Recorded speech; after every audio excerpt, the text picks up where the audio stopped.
Hi hello నమస్తే welcome to our channel. నేను మీ anchor Ahmed. ఈరోజు మనతోని స్పెషల్ గెస్ట్ చూడండి. ఆ గెస్ట్ కాదు, ఒక ఇండియాలోనే ఆక్టోపస్ అంటే ఎవరికి అంటే చూస్తాం కానీ అది కూడా కుక్ చేసి తింటామా అన్నది తను నిరూపించడం జరిగింది. దాని ద్వారా తను మాస్టర్ చెఫ్ షోకి కూడా వెళ్ళడం జరిగింది. అండ్ ఫస్ట్ రన్నర్అప్గా కూడా బయటికి రావడం జరిగింది. అండ్ వైజాగ్ కుర్రాడు తను.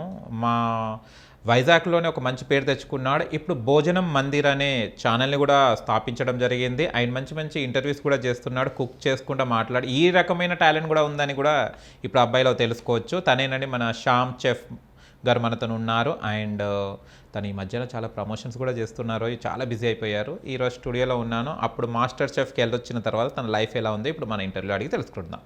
నమస్తే, ఎలా ఉన్నారు శ్యామ్ గారు? గుడ్, మీరు ఎలా ఉన్నారు? చాలా బాగున్నాను, కానీ ఒక హ్యాపీగా ఉంది.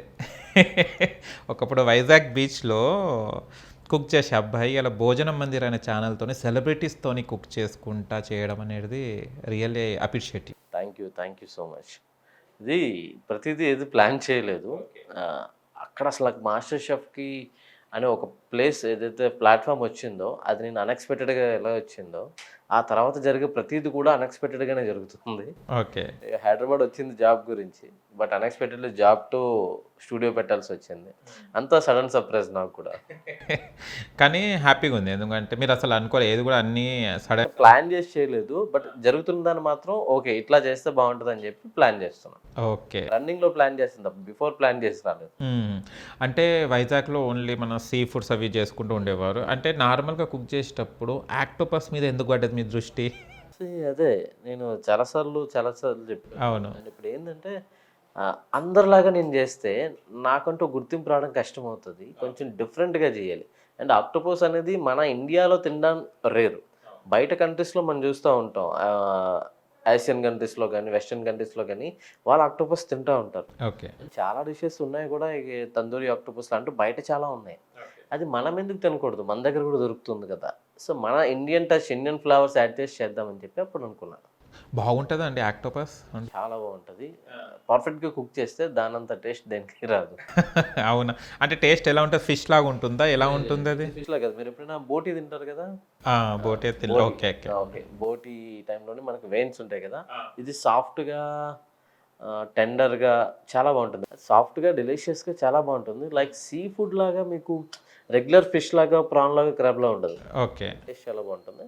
అది నేను చెప్పడం కంటే తింటే టేస్ట్ బాగుంటుంది. ఆ ఫీల్ తెలుస్తుంది. తిన్న తర్వాత బాగానే ఉంటామా ఎనర్జీగా? యాక్చువల్లీ మీకు ఆక్టోపస్ గురించి తెలియాలి. ఆక్టోపస్ అందరూ అనుకుంటారు, భయపడతారు, కానీ చాలా విటమిన్ సోర్స్ ఉన్నాయి దాంట్లో. ప్రోటీన్స్ ఉంది, ఫ్యాట్ ఉంది, ఇంకా ఫ్యాట్ కంట్రోల్ చేస్తుంది, ఇంకా జింక్. చాలా ఎట్లా అంటే ఆక్టోపస్ చాలా హెల్తీ ఫుడ్ అండి. అది చాలామందికి తెలియదు. ప్రాపర్గా మీరు ఎప్పుడైనా గూగుల్ చేసి చూస్తే ఆక్టోపస్ బెనిఫిట్స్ అని మీకు చాలా వస్తాయి. ఫ్యాట్ లాస్ కూడా చాలామంది, అందుకే బయట కంట్రీస్లో ఆక్టోపస్ని జస్ట్ వాళ్ళు బ్లాండ్ చేస్తారు, బాయిల్ చేసి అంతే, గ్రిల్ చేసి తినేస్తారు. కొంతమంది అయితే పచ్చిగానే తినేస్తారు. అలా పచ్చిగా మనం తినలేము కాబట్టి ఇండియన్ స్టైల్ యాడ్ చేస్తాం. అచ్చా, ఓకే. మీ ఏ డిష్ బాగా వండుతారు? అంటే ఆక్టోపస్ అనేది మీరు ఆల్రెడీ నిరూపించారు, అది అయిపోయింది. సో నేను బాగా ఉండేది పలావ్స్, బిర్యానీస్ అండి. నాకు చాలా ఇష్టం మటన్ తోటి మంచి పలావ్. రీసెంట్గా కూడా సండే సో మటన్ పలావ్ చేయడం అంటే బాగా ఇష్టం. ఓకే. అండ్ మాస్టర్ చెఫ్లో వెళ్ళడం జరిగింది, అదంతా పార్టిసిపేషన్. అంటే ఒక తెలుగు అబ్బాయిగా, ఒక వైజాగ్ కుర్రోడిగా మీరు అక్కడికి వెళ్ళడం జరిగింది. అంటే రిసీవ్మెంట్ ఎలా ఉంటుంది? అంటే కొంతమందికి చాలా అంటే భాష కానీ కొంచెం ప్రాంతీయ భేదాలు ఉంటుంటాయి. అక్కడేమన్నా గమనించారా మీరు? అంటే మనం వెళ్ళేది తెలుగు రీజనల్ షోనే కాబట్టి భాషతో ప్రాబ్లం రాలేదు. బట్ వెళ్ళే ప్లేస్, షూట్ అయ్యే ప్లేసు ముంబై కాబట్టి నాకు కొంచెం ఈ హోటల్ ఇండస్ట్రీలో ఉండి కొంచెం హిందీ అనేది బాగా అలవాటు అయింది. అచ్చా, హిందీ ఆతా? అర్థమవుతుంది, బాగా మాట్లాడుతాను. ఓకే, సో అది నాకు బాగా ప్లస్ అయింది అక్కడ. అంటే క్రూతో కమ్యూనికేట్ అవ్వడానికి కొంచెం ప్లస్. ఓకే. కానీ ఇంకొకటి, అవన్నీ మీకు ఇస్తారు కదా, అన్నీ సామాన్ తెచ్చుకోవాలి, మనమే కుకింగ్కి సంబంధించినవన్నీ తెచ్చుకోవాలి కదా, అవన్నీ మీకు అక్కడ పెట్టినప్పుడు మీరు ఎలా చూస్ చేసుకుంటారు అవన్నీ? స్పాంటనేస్గా అక్కడ డిష్ అనేది ఏం చేయాలి అనేది రివీల్ అవుతుంది. ఓకే, ఆ రివీల్ అయ్యేటప్పుడు ప్యాంట్రీలో మనకు 5 minutes మాత్రమే టైం ఉంటుంది. ఆ 5 minutesలోనే మనం తెలియాలి దేనికి ఏం కావాలి, ఎట్లా కావాలి, ఏం చేయొచ్చు. అది లేకపోతే ప్లాన్ బి ఏంది, దానికి రీప్లేస్మెంట్ ఏం చేయాలి. వితిన్ 5 minutesలో మొత్తం డిసైడ్ అయిపోయి ప్యాంట్రీలో సామాన్లు తీసుకుని టేబుల్ మీదకి వచ్చాయి. ఓకే. ఆ కుకింగ్ ఎలా అంటే అసలు ఇక అదే కాంపిటీషన్. జనరల్‌గా ఇంట్లో కూర్చొని ప్రశాంతంగా చేసుకునేది వేరు. కాంపిటీషన్‌లో చేసేది వేరు. ఆ కాంపిటీషన్ అవన్నీ చేయగలిగితేనే మనం నంబర్ 1 పొజిషన్‌కెళ్తాం. షివరింగ్ కాదా? అంటే టైమ్స్ షివరింగ్ వస్తది, టెన్షన్ వస్తది, భయమేస్తది. నెక్స్ట్ వాడు ఏం చేస్తాడు? నేను అడగకుండా ఇంకెంత బాగా చేయాలి? నెక్స్ట్ లెవెల్‌కి ఎలా వెళ్ళాలని చెప్పి చాలా టెన్షన్స్ ఉంటాయి. But end of the day focus దాని నుంచి మిస్ అవ్వద్దు. ఓకే. చిన్నప్పటి నుంచి ఇష్టమా మీకు కుకింగ్ చేయడం? అంటే ఇష్టమని అంటే తెలీదు గానీ, చిన్నప్పటి నుంచి గూడా నేను కుకింగ్ మధ్యలోనే పెరిగాను. అంటే పెరగడం అంటే ఇంట్లోని ఒక ఫిఫ్త్, సిక్స్త్ క్లాస్ వచ్చేటప్పటికి మా ఇంట్లో మా మదర్‌కి ఒక చిన్న టిఫిన్ షాప్ ఉండేది.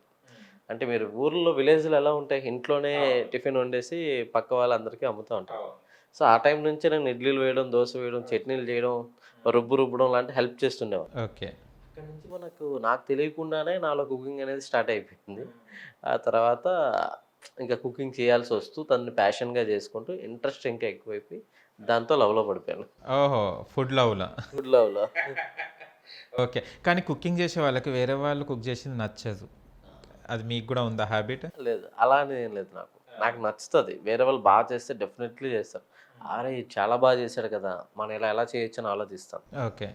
ప్రాబ్లమ్ ఉంటే వాళ్ళకి చెప్తాను. ఇందులో ఇది కొంచెం పడాలి, ఇది కొంచెం తక్కువైంది, ఇది కొంచెం కుక్ అవ్వాలి, ఇంకొంచెం అండర్ కుక్ ఉంది.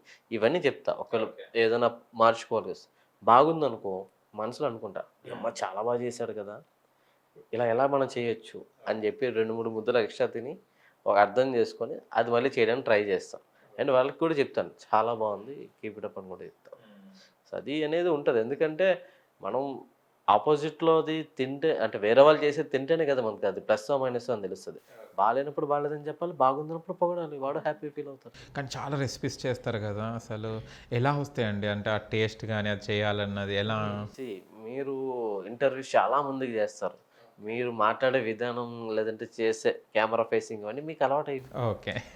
మీ జాబ్‌లో మీరు ఎక్స్‌పర్ట్ అయిపోయారు కదా! అచ్చా! అట్లనే మేము గూడా చేసి దీన్ని ఇంకోలా ఎలా చేయొచ్చు? దీనికి ఫ్లేవర్స్ ఎట్లా చేంజ్ చేయాలి? ఎలా చేస్తే బ్యాలెన్స్ ఆఫ్ ఫ్లేవర్స్ అన్నీ పంచ్ బాగా తగులుతుంది? ఎలా చేస్తే మిమ్మల్ని ఇంప్రెస్ చేయొచ్చు మా ఫుడ్ తోటి అనేటట్టుగా మేము అదే పనిలో ఉంటాం.